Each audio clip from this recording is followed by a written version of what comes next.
Okay. Hello, everyone. Welcome to the Signcast. I'm Madeline. I'm the host, and I'm Sign-Up's content and community manager. Today, I'm talking with Lauren Freund, who is a social media manager over at Canva, one of my personal favorite tools.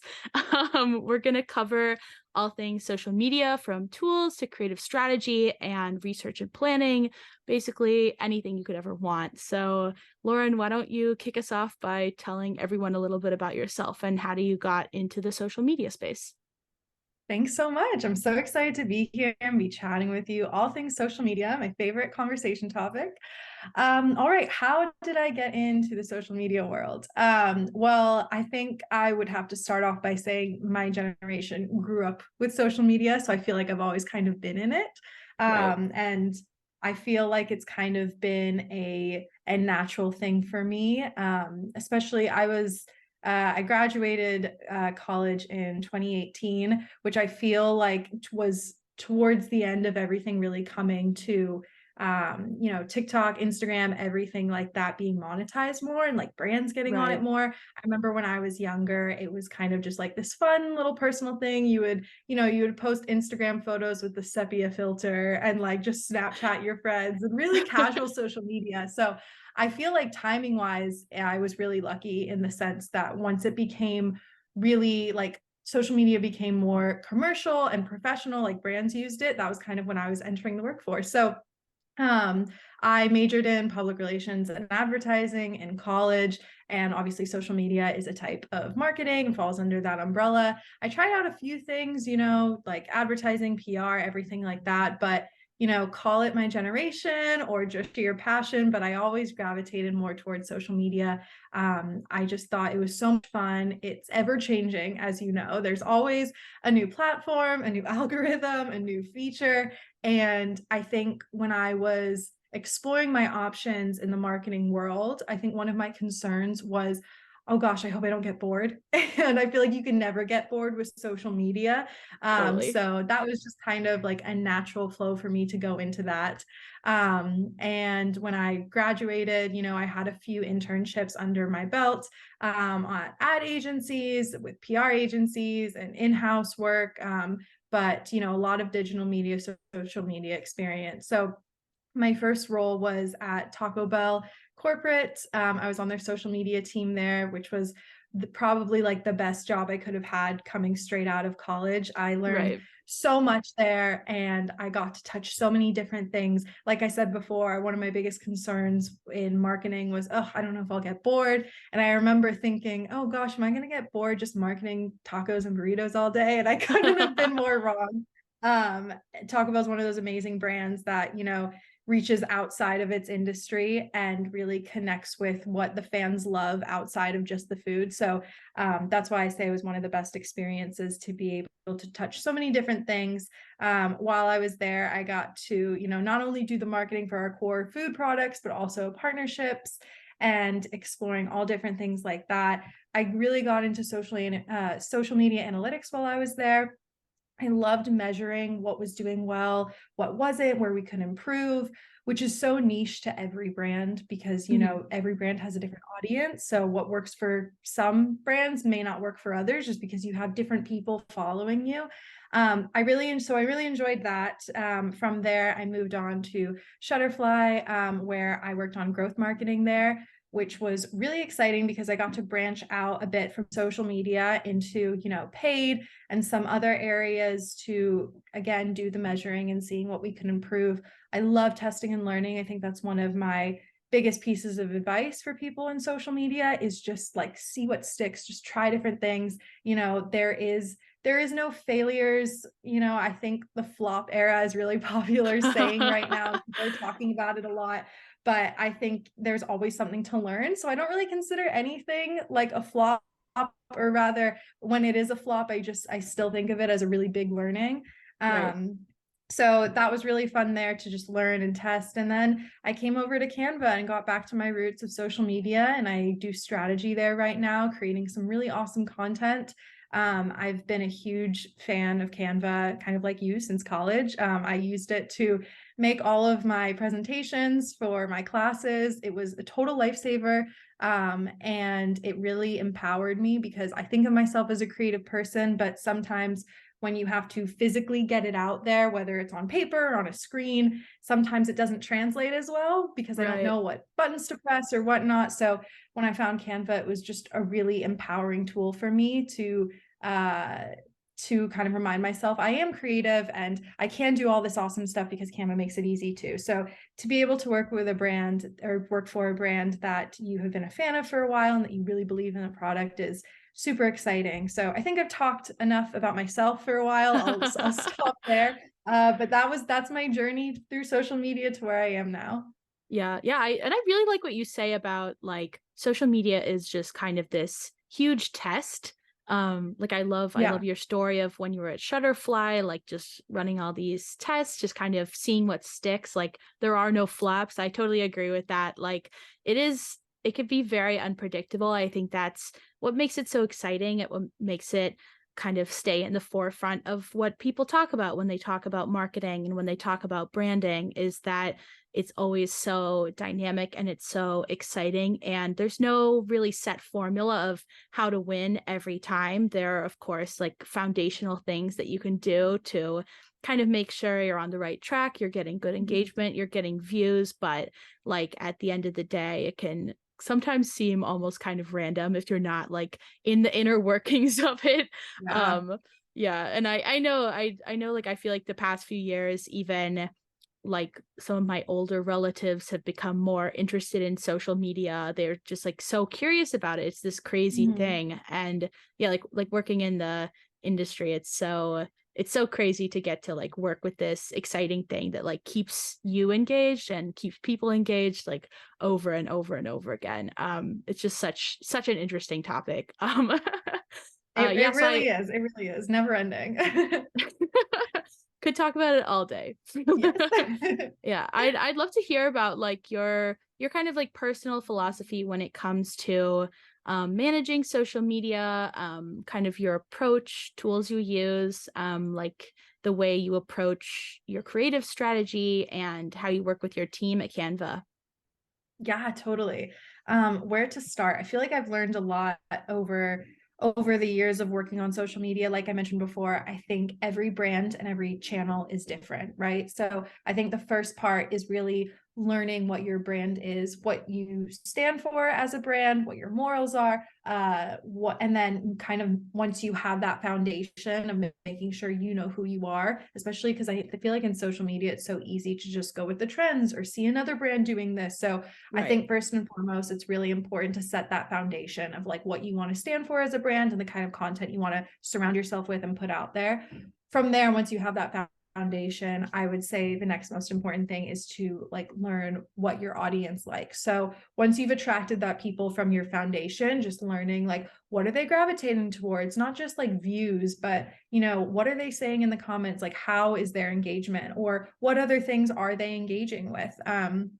I've worked with companies before that have been able to dive into kind of like subcategories that our fans have liked. So, Mhm. they like our brand, but they also like this other brand. And so then trying to find that common thread of like, okay, why is that to learn more about them? And I think especially because social media is so creative, it's easy to get caught up in a trend or some cool idea. But if you're not feeding what your audience wants, then you're not Mhm. going to see those numbers.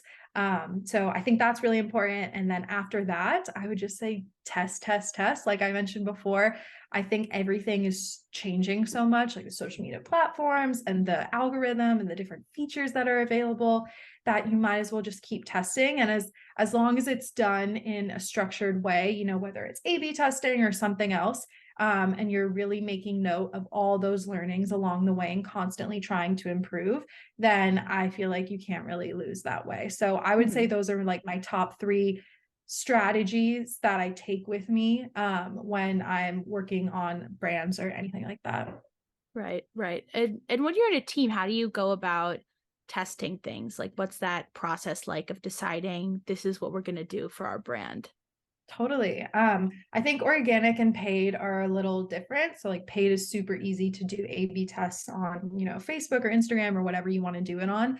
When it comes to organic, I feel like it's a little bit more tricky and you have to do it in a more creative way.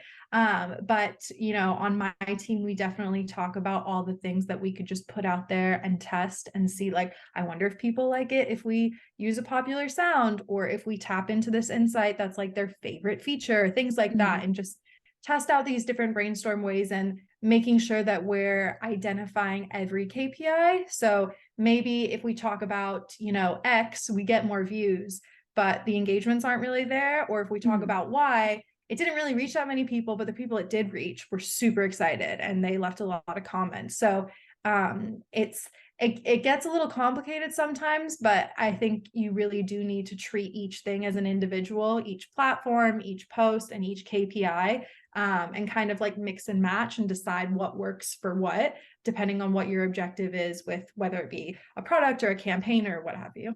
Right, right. And with a tool like Canva, which, as we said before, like has such a broad variety of uses, such a broad audience, because like you could be a high schooler using it to make your first big Mhm. presentation, or you could be in a company like using it to make, like I use it all the time to make like new email signatures and stuff. So it obviously Yeah, yeah, has yeah. this broad variety of uses, and these people are different audiences. So I guess how do you approach that, like having a voice on social while still kind of marketing and catering to all of these different audiences?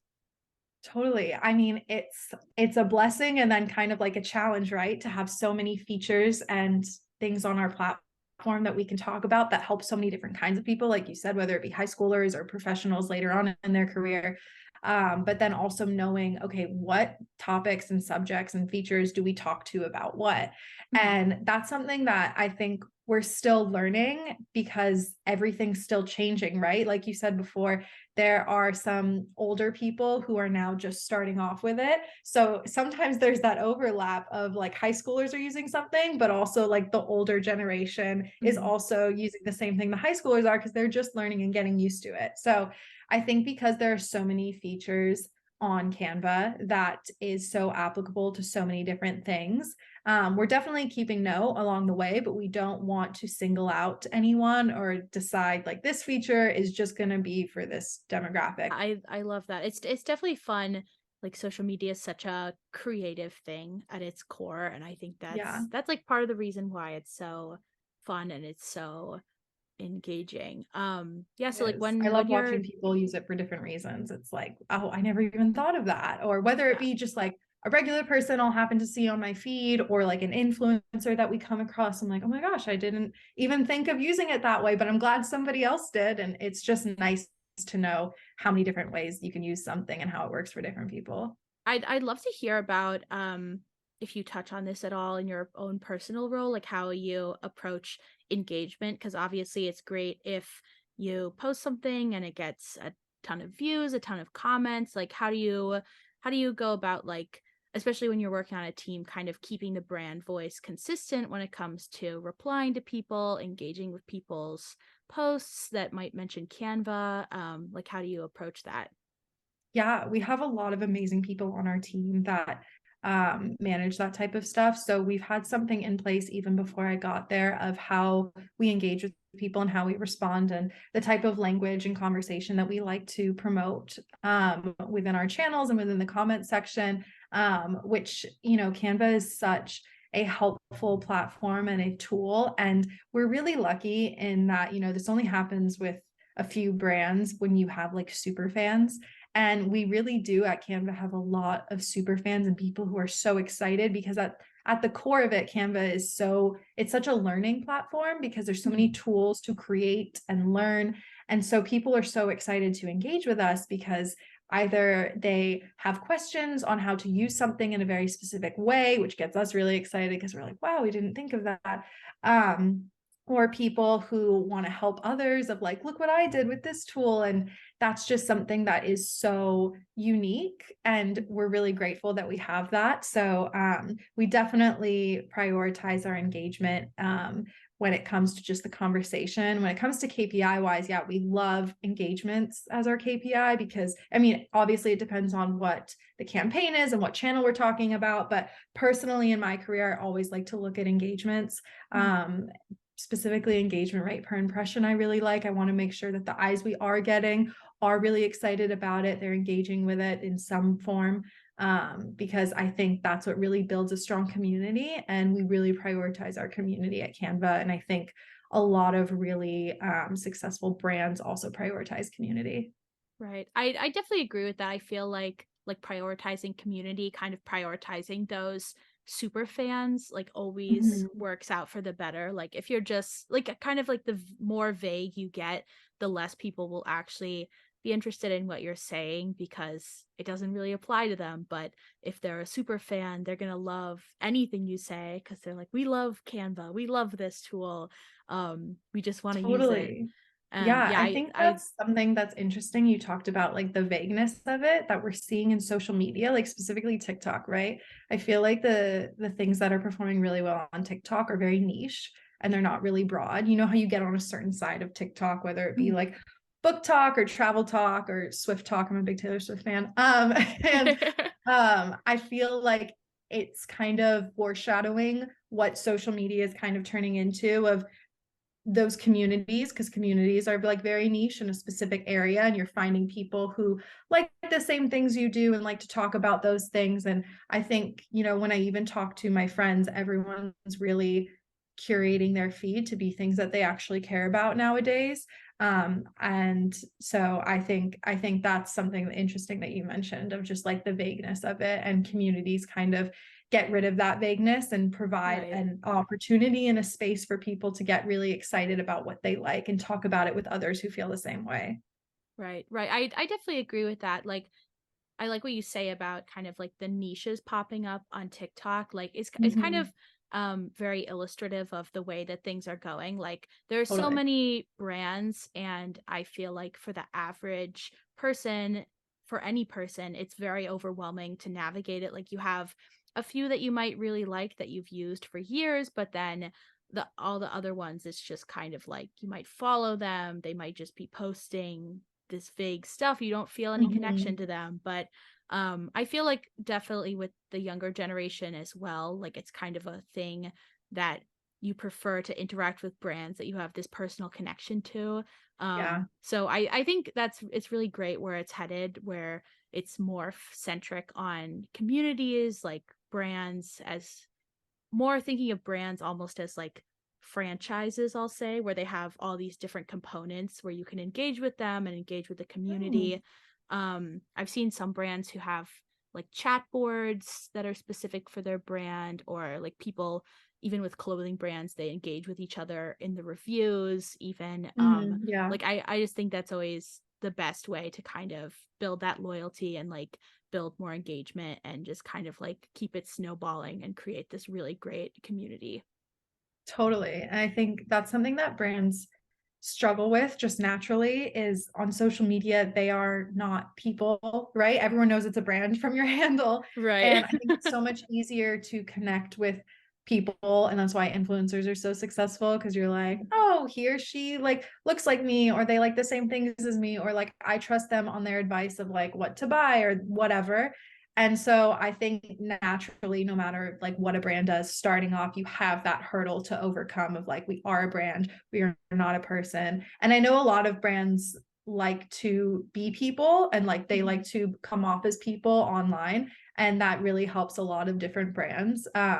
But there's still always that initial hump you have to get over. So I think communities is a really nice way to help that challenge of like creating that space, because they're not a person in of themselves, but they can create a space of people that are similar and like to learn the same things and chat about the same things. Right. I feel like now where we have these like brand based communities, it's kind of what mascots used to give to brands, which is to give Yeah. them kind of like a more distinctive feel. Like, oh, you would know like the Duolingo owl is like a good, Hmm. more recent example of, Yeah. oh, this isn't just a language learning app. Like it has a voice and it has this distinct personality. Yeah, so I think that's great when brands brands are able to do that, and try to overcome that hurdle, as you said, of not being a person, obviously. Mhm. Yeah, how do you think brands can kind of overcome that hurdle and remain authentic? Like as a brand, what do you think it means to be authentic and post authentic content? Yeah. That is such an interesting question because I've seen a lot of brands try to take things from others and it doesn't work the second time around. I think everyone knows like what Wendy's personality is on Twitter, and Right. I've seen other brands try to emulate that and it doesn't work because you Wendy's did that and people know Wendy's for that. And so I think when you try to take something from a brand like verbatim, like try to do exactly their strategy without looking at your own brand's morals or looking at what your fans actually like and gravitate towards, then that's when it doesn't really do well because people Right. can sense that in that, it's not authentic. But to answer your question, I think to be authentic, it's really like goes back to the strategy of making sure you know what your foundation is and then making sure you know what your audience is, and creating a strong brand that way. And of course, you can like test out with different things, but I really think sticking in that Venn diagram of like your audience and then like your company's morals, you will naturally create your own authenticity that way. I Mhm. also think, when it comes to the influencer side of it, obviously that's a whole nother conversation of being authentic, influencers getting paid to speak about certain things, and the requirement to have hashtag ad or partnership and things like that. Right. So I think it's just making sure that, yeah, you're always sticking with the foundation of who you are as a brand. You're always listening to your audience and you're partnering or working with people that are genuinely excited about your brand or service, or it kind of fits within that overlap of what you guys both want to put out there into the world, or your audiences are the same, things like that. So I guess, in conclusion, just like not trying to be someone you're not, or not trying to be a Right. brand that you're not, or just taking exactly what some other brand does and like copy pasting it into your social strategy. Exactly. Yeah, I definitely agree with that. While we're on this topic of kind of Mhm. authenticity and voice, I'd love to hear what's your take on AI generated content? What do you think about brands that use it? Have you tried it at all? Yeah, yeah. So I think it's really exciting. I love where AI is heading. I know there's a lot of people who are concerned about it, but I think that you just need to embrace it for what it is and see where it's growing. And I think that's really, really amazing, and focus on the positives of what it brings. Like we have a few AI tools within Canva that we've used of Magic Write, and also text to image, which is really exciting and really cool. Mhm. It kind of, it reminds me when I first started using Canva of having all that creativity in my head but not knowing how to kind of get it out. And to me, AI is kind of the same thing. If you're using text to image or Magic Write, where you can type something in and then it creates like more a more detailed version of it. It's kind of like taking someone's idea and taking your creativity and just kind of like helping you express it. And I think that's a really positive way that, or not social media, sorry, that's a really positive way that AI and AI technology is helping people and brands, individuals, whatnot. And so I'm really excited about it. I love what Canva's doing with it. I whenever there's downtime, like if I'm waiting for people to join a meeting or something, I will play around with all the AI tools just because I think they're so fun. Um, and I think they really help you as a brand and as an individual to keep those creative juices flowing. And so I love where AI is heading. I'm kind of Mhm. gushing about it now because I think it's really cool and really interesting. And I love how it's becoming more commercial because AI has been around for a while, right? But I don't think in the in the past or recent past there have been platforms that kind of give it to the average Joe to play around Right. with and to use. And so I think this next era that we're joining of like everyday people can now use AI for whatever purposes they want is really exciting.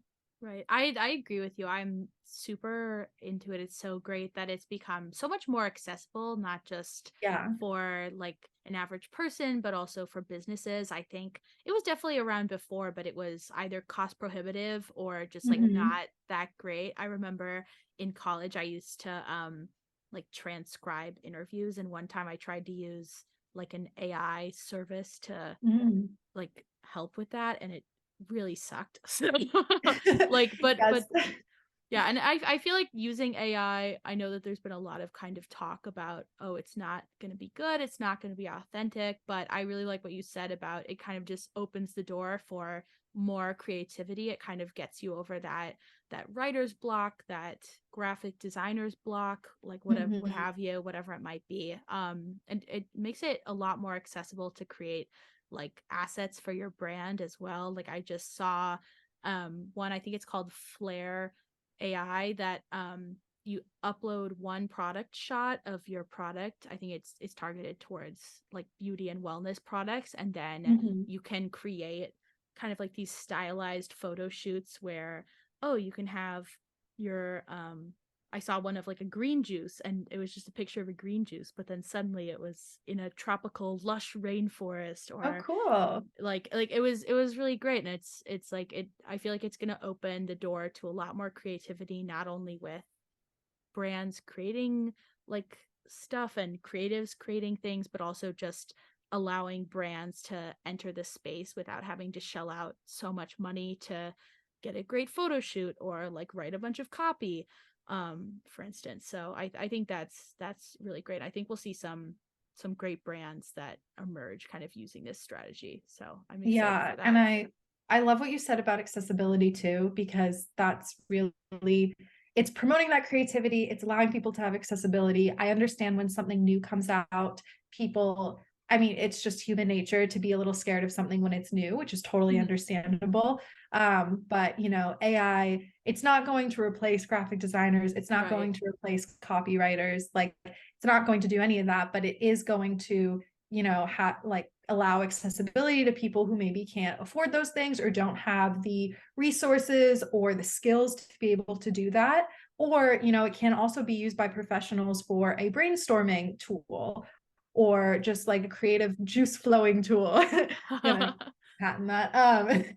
I love it. And I think, you know, the biggest part of AI and just technology in general is making sure you're looking at it from a positive lens and how it can be used as a tool and not a replacement. Right. Because, you know, it is an AI tool, it's not an AI replacement or robot or person that's going to, you know, do better than what we already have. It's just going to be that added tool to help our content do even better with the people that are already Definitely. having those jobs. If you were starting from scratch, like what are the most important things in a tool to you besides like the user interface, and then also you said like kind of staying up to the date on trends and like Mhm. being cognizant about features that they don't have. Yeah. So yeah, user interface is super important and staying up to date is really important. I think people who work there like really make the biggest difference. And in the past, you know, in the past companies I've worked with, if certain tools are very similar, then you know the people who are going to help you along the way are really kind of like the make or break. And so I love engagement or engagement rate per impression, to be specific. I love knowing that, you know, whoever is coming to a page or a post or anything like that, they're there because they want to be, and they're engaging and they're excited about it, whether it be a like, a comment, a send, whatever it is. Mhm. That is my favorite one to look at. I love using the metaphor of, you know, you can invite 10 people to your party, but if only one person is speaking, it's kind of a boring party. Yeah. But if you invite 5 people to your party and all 5 people are talking and having a good time, that's kind of a better party, right? So that's why that's why like to look at engagement rate per impression, because your impressions could be really high, but if you're not getting that engagement, then it doesn't really matter. But I would definitely rather have, you know, a slightly lower impression rate and more engagement out of those Mhm. impressions than the Mhm. latter. So What's your kind of like secret sauce to creating an engaging post? I don't know if there's a secret. I feel like the secret sauce changes every week with the algorithm, to be honest. I don't really have a secret sauce because, like I mentioned before, I think every brand is so different, and also the platforms are so different. But if I could put one maybe special ingredient in there, I would definitely say just like monitoring the audience and what they're saying, because it Mhm. makes such a difference.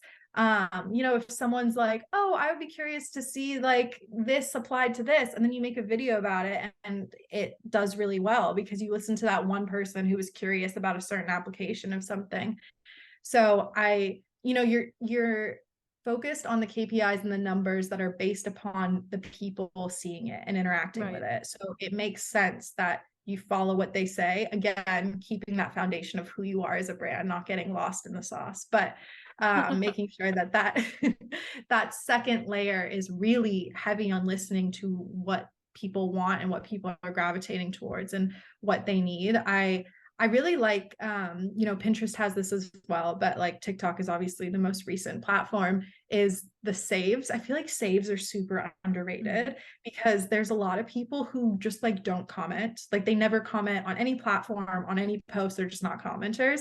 And me personally, as a user, I'm not a big commenter, but I love using TikTok. A lot of people are doing this now. I love using TikTok as like a Google or like 5 things to do in like Los Angeles. Like I just want to Right. visually see it in less than 30 seconds. And I'll always save all those types of videos or like skincare routine or like all of these things. I don't feel the need to comment, but I do feel the need to save it so I can use it later on. So I Right. feel like that's a really underrated KPI because a lot of people are shy even on social media and they don't Yeah. want to comment. But if they're saving it or sending it, you're like, oh, they found this valuable. So Mhm. I think every KPI is really important, and remembering like if I put out a video that said like 5 tips on like making the best presentation or whatever, Mhm. yeah, there could be people commenting great tips or like nice, but most of those people might just save it or send it to their friends so they can use it later on. They don't feel the need to comment. So Mhm. making sure that like whatever content you're putting out there, you're thinking like, as a user, what's the best KPI for this? Like, what would I actually do if I really like this as a user? What would be my next step? So Right. Right. Yeah, how do you kind of a pivot, but like how do you as a social media manager kind of stay on top of social media trends? Like obviously it's so dynamic, it's always changing, the algorithm is always being annoying. But what resource do you use, any resources or just like personal exploration? my resource is that I'm addicted to TikTok. That is my that is my resource. No, but I think it's really important to be on the platform and just see things for yourself. There's a lot of really great newsletters out there of creators who will round up like the top trends of the week. And I think those are super helpful. And I do use those a lot. TikTok itself has like trending sounds or trending trends. And same with other platforms as well. Obviously, you can go on Twitter and just see what's trending. So Mhm. there's lots of use cases like that. But as a user, I think that is my biggest resource because not only am I working for a brand that's trying to put out engaging content, but I'm also a user who would be consuming that engaging content. Mhm. So I feel like you yourself is your biggest resource. Um, Sometimes it is a bit difficult because like we mentioned before, you will curate your feed, whatever social media platform is, you'll curate your feed a certain way for you, and you have to make sure to kind of get out of that because you're getting ideas or you're seeing what's trending out in the larger sphere versus like Right. your tiny curated side of TikTok or Instagram or Twitter or whatnot. But yeah, I always stand by the fact that I think the best way to learn what's doing well out there is to just get on it and do it. Mhm. And specifically with TikTok, I've noticed, just because I think their algorithm is so different than everyone else's. Um, if I if I like just like 3 videos about the same thing, my entire feed will be that. Right. Or if I like click not interested again on like 3 things, I'll never see it again. So it is quite easy, like when I'm going on TikTok for like work purposes or just to like learn what's going on in the world outside of my curated space, it is quite easy to get back out there, back like out of my little bubble, if you will. Right, right. I think TikTok is almost like this perfect example of how you said like, "Oh, I saw someone comment that they would love to see this," and then we Yeah. see it and it performed well. Like TikTok kind of embodies that as a platform of like Yeah. curating your feed of, "Oh, this person said they wanted to see this. I'll show it to them." Like they'll only see Yeah. this. Totally. I see that all the time. Like the amount of videos. they make it so easy. Like you can reply to a comment with a video. Like that's Mhm. something that they've had forever. That's exactly like an example of what you said. And so many of the videos that come up on my feed are like responses to questions. And those are like, that video most of the time does better than the original video. Like if someone's like talking about their favorite places in Europe, and then someone's like, but what about Switzerland? Like, what's there to do there? Like they make a reply video, and that video does better than like the Europe video. And then Right. coming full circle, that goes back to like the vagueness versus the niche, and how like niche is performing really well because people curate their feed so much. They join specific communities to make sure that like they're curating their feed is exactly as they want and getting the info that they want. So it's just kind of like a never ending cycle, but it's really interesting. And I'm sure Mhm. there'll be another thing that gets thrown in there as we learn more and more about what the algorithm is doing and what people are gravitating towards and the trends. So yeah, love it. Can't talk enough about Yeah, it. yeah. Yeah, it's crazy how TikTok is kind of just this like it embodies like all of the best practices for social media, and it like Mhm. makes it so easy to do them. Like it just wants you to engage with everything and like wants you to Yeah. see everything and like really prioritizes. Like if you aren't engaging with people, like it'll shoot your content to the bottom. Like you won't see any engagement at all. Like it's Yeah. really it's a crazy platform. It is. And it's such, like you said, it's such an engagement first platform. And I think of all the little features that are making people engage more, like, all the duets and everything like that. But also, this is kind of one of the more recent ones, but you'll go to the comment section and at the top, it'll be like a search thing. So if Oh, the person right. is talking about like travel to Europe, it'll be like Europe recommendations. Then you can click on it and it'll take you to all the videos where people also mention that, just to get you to stay on the platform more, become more addicted, and also engage with all of those things that it knows you like. And it is really interesting. And I love how they haven't, unlike some platforms, they haven't stolen things too much. I Not feel to like name there's a lot names. of, yeah, not to name names, but I feel like there's some platforms that steal a lot of things, and they have taken maybe one or two things from other platforms, but for the most part, it's definitely unique, and Mhm. people gravitate more towards that because there's a lot of, for lack of a better term, there's a lot of realness on the app and like Right. rawness.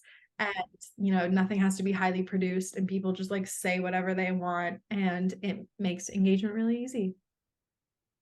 Okay, one final question is just like what's your favorite like campaign or your favorite project that you've worked on at Canva? Oh gosh, what is my favorite one? I feel like I've worked on quite a few now. I would say that hmm, I would say that definitely my favorite one that I've worked on so far was, we had an event called Canva Create, which was Mhm. um, a physical event, but obviously as social media, we wanted it to be digitally accessible for everyone. And it's when we unveiled a lot of different new products. And it was a really, really exciting time. The way we announced it as well on all different platforms. We had live streams. We also had a lot of social content promoting the new products. And my favorite thing to work on is new products and new features, just because Mhm. inherently that's what our audience loves. And that's what I love as a consumer of Canva, even before I started working there. And it's so exciting to see whether people have been asking for something for a while, or if someone uses it and they're like, look what I used it for. And that's not exactly maybe what we like put in our post, but we were like, oh, that's Mhm. so cool that they're using it for that instead. So I would definitely say our Canva Create was my favorite campaign that I got to be a part of. It was an all hands on deck situation. So it was also really cool to work with so many different teams, which is one of my favorite parts of working in social media, is that oftentimes as a social team, you'll work with so many other teams, just to make sure that everyone is on board and the messaging is all aligned and correct. And so yeah, that was one of my favorites. And if you scroll back to our post, you'll find some really interesting stuff, and I'm sure you can find the whole presentation on YouTube or something. But Oh, yeah. cool. Yeah, I'll check it out. That's yeah, I feel like these like almost like these events always do so much for like creating that kind of like community we were talking about. They're always so Exactly. fun, so engaging. Yeah, that's awesome. Exactly, yes. So yeah. Amazing. Okay, yeah. Thank you so much for coming on the Signcast. This has been so much fun to talk to you about social media. So Yes, thank you so much for having me. I love, as you heard, I love blabbing on about social media, and I love hearing what other people think about it as well in different perspectives, because I feel like there are so many perspectives because it's changing all the time and there's so many aspects to it. So thank you so much for having me and for chatting more about it. Yes, of course. Yeah, this has been Lauren Freund. And we'll see you guys next time on the Signcast.